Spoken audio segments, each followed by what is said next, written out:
pagpantay siya. So hindi natin alam yung mga diskarte pala nito. May mga diskarte pala to.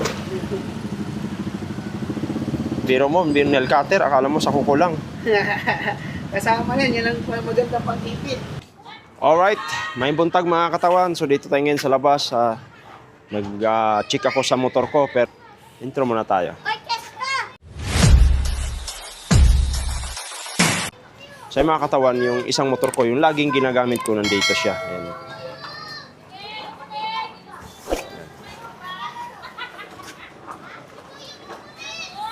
So yung mga katawan, ito yung ginagamit ko lagi sa mga rides ko. Kahit sa trabaho ko dati, ito yung mga ginagamit ko lagi. So napakasulit niya. Ito lagi kong ginagamit dati sa baha, walang problema. Napakaangas pagdating sa mga baha. Nalawang.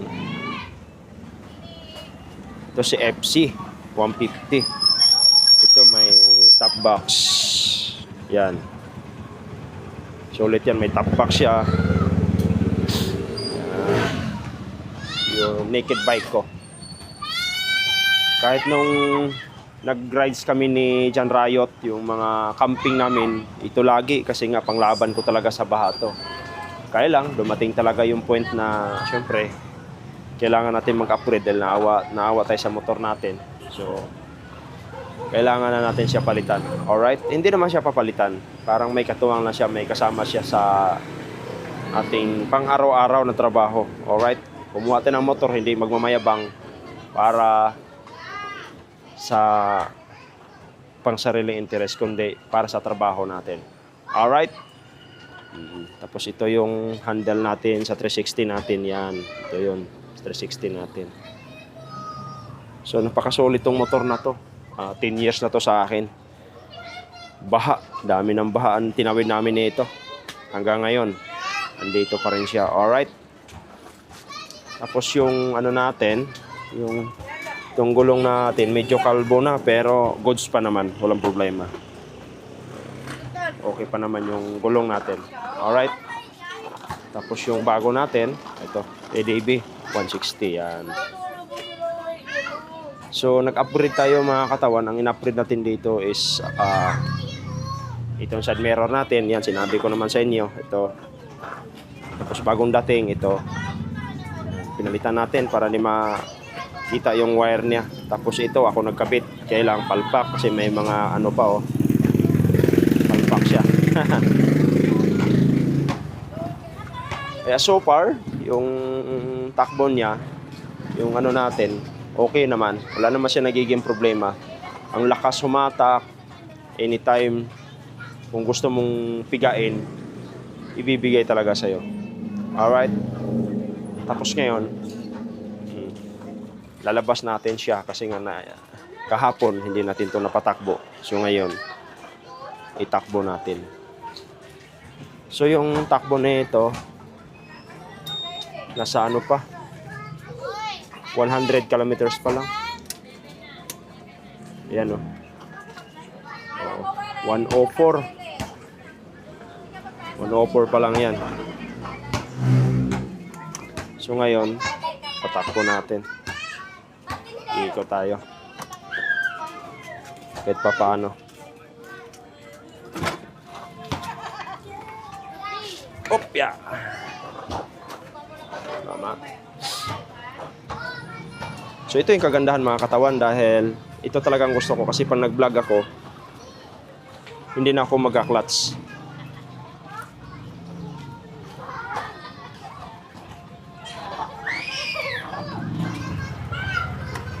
So ganun lang. Ganun lang siya kadali. Ayan. Alright. Kasi ngayon, iikot tayo mga katawan. Kasi nga hindi natin natakbo ito kahapon.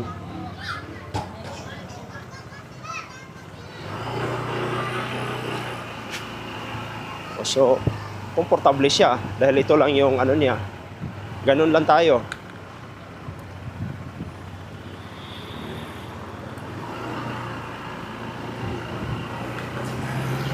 So yun, ay ambon tayo dyan.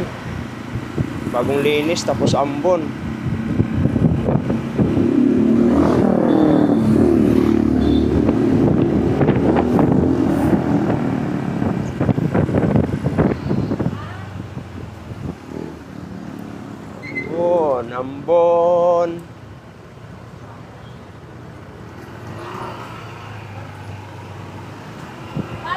Ay, kawawa naman si nanay. Sa ibang araw mga katawan, balikan natin yung si nanay. Tanungin natin, kawawa naman, matandaan na.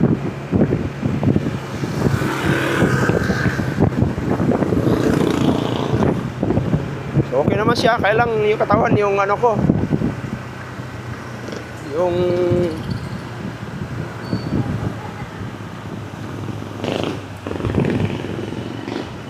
problema ko yung ano, yung tawag nito. Yung tempered glass ko, hindi ko naayos.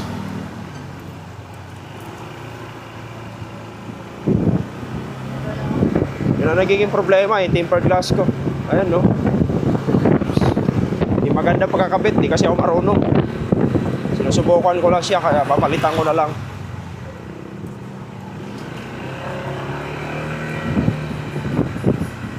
Kaya lang, umambo na.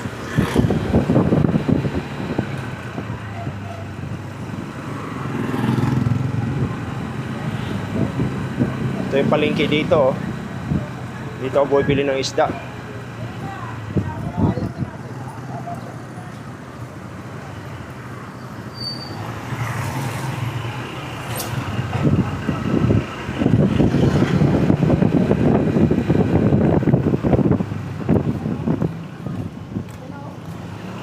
Tapos nahuli pa tayo nung nakaraang araw. Grabe. Bad trip nga, na-surprise eh. Huli eh. Pagliko, huli. Diba? So, ang apelyido, pagliko, huli. Yun yung ano.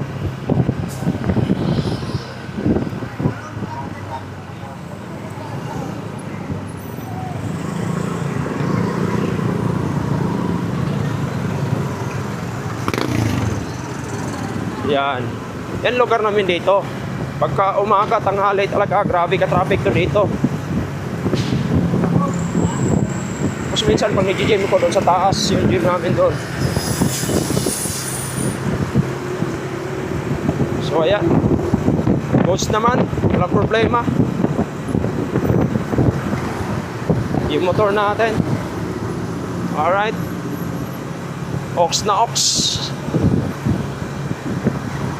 So ito yung magiging kasama natin sa ating pagbablog, no? Huwag natin susuko kasi may pangarap tayo. Kailangan lang natin talaga magtiyaga. May kasabihan nga, pag may tiyaga, may nilaga.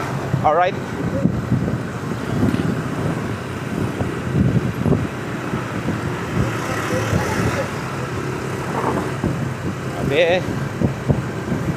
Sabi traffic na, pero mag-iingat pa rin tayo doon banda sa taas dahil nga diyan madalas sila tatambay yung mga highway patrol eh. Doon sila namamara. Wala tayong dalang helmet, wala tayong dalang license, wala na lahat. Iniiwan natin doon.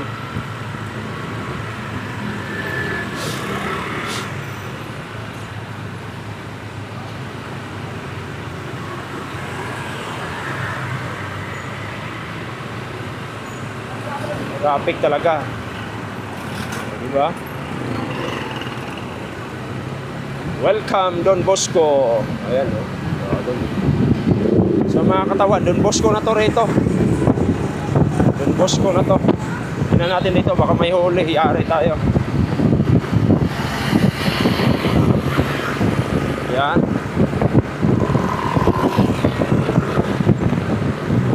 Yung huli natin, mayayari tayo. So hanggang dulo tayo, kaso lang nahagip natin yung mga sounds, copyright na naman tayo.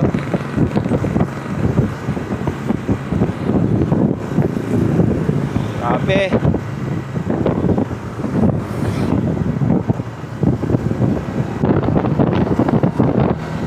So yan.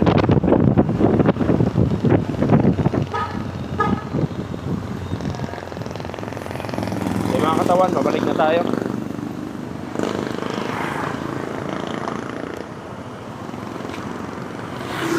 Bumalik.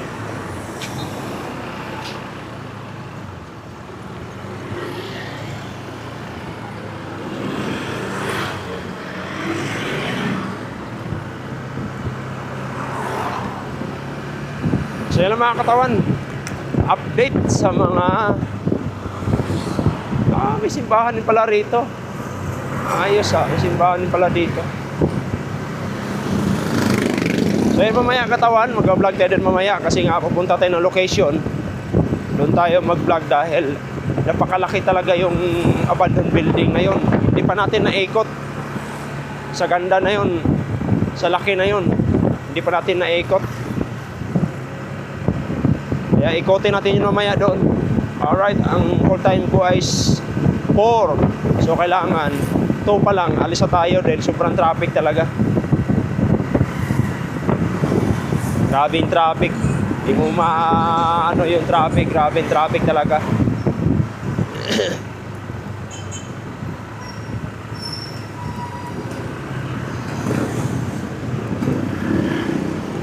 Hindi mo ma-reach yung traffic. Grabe.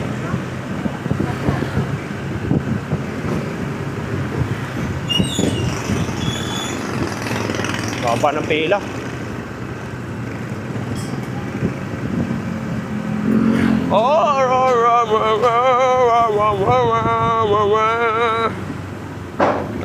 Traffic. Gasoline station. So hindi pa naayos yung mga kalsada rito, wala pang espalto. Uy, kuya oh. Grabe yun, hakot yun, ang bigat nun ah. Yun oh. Ay, kakabigat nun, grabe. Tumawid. Alright, ambon-ambon na talaga. Uuwi na tayo, uli na tayo kay Matu. So yun lang mga katawan. Update na lang tayo mamaya. Alright.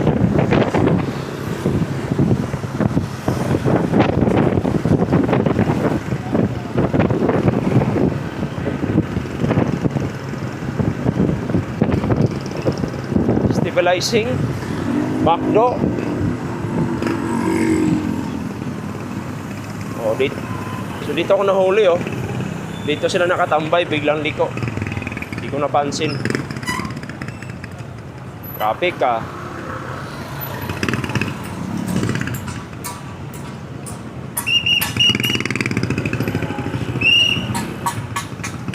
Traffic.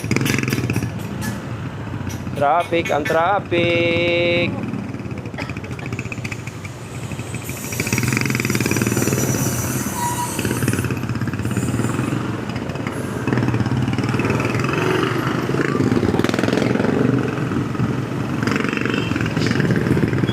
So yun mga katawan, nakakabalik na tayo. Traffic lang talaga.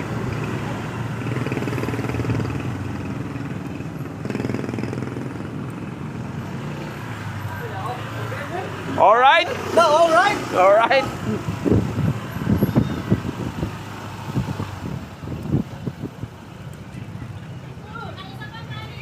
Goods. So yung mga katawan, goods na goods. Alright. So far, so good. Aray ko.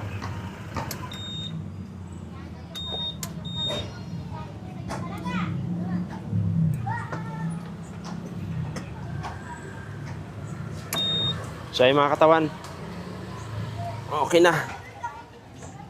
So ito, gusto ko. Kaya lang ito, maganda, pangit pagkakabit talaga. Hindi goods na goods. Alright? So yung mga katawan, pinapuputol natin ni Kuya yung relo natin. Pinaputulan natin. Galing Japan yan? Oo. Tapang ah. Slug po na karon. Buha na siya, slug lang. Oo, basta matulog.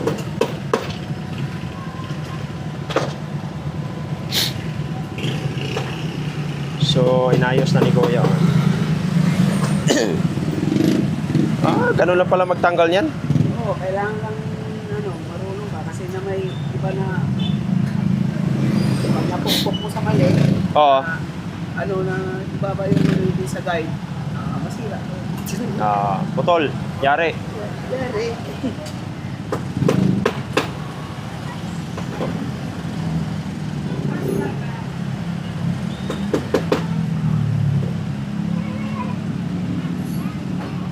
Yun oh. Bilis. Yan, ganun kabilis.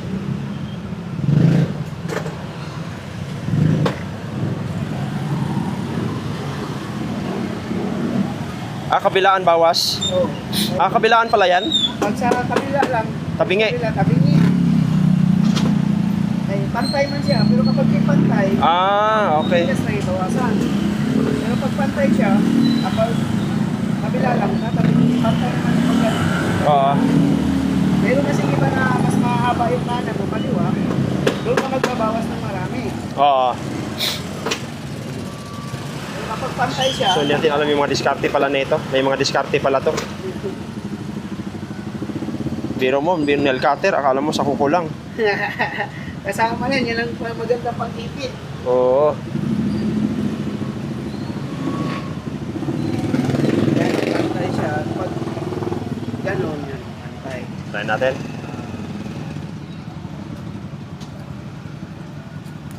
Sakto lang siguro to. Wala, masikip. Walang.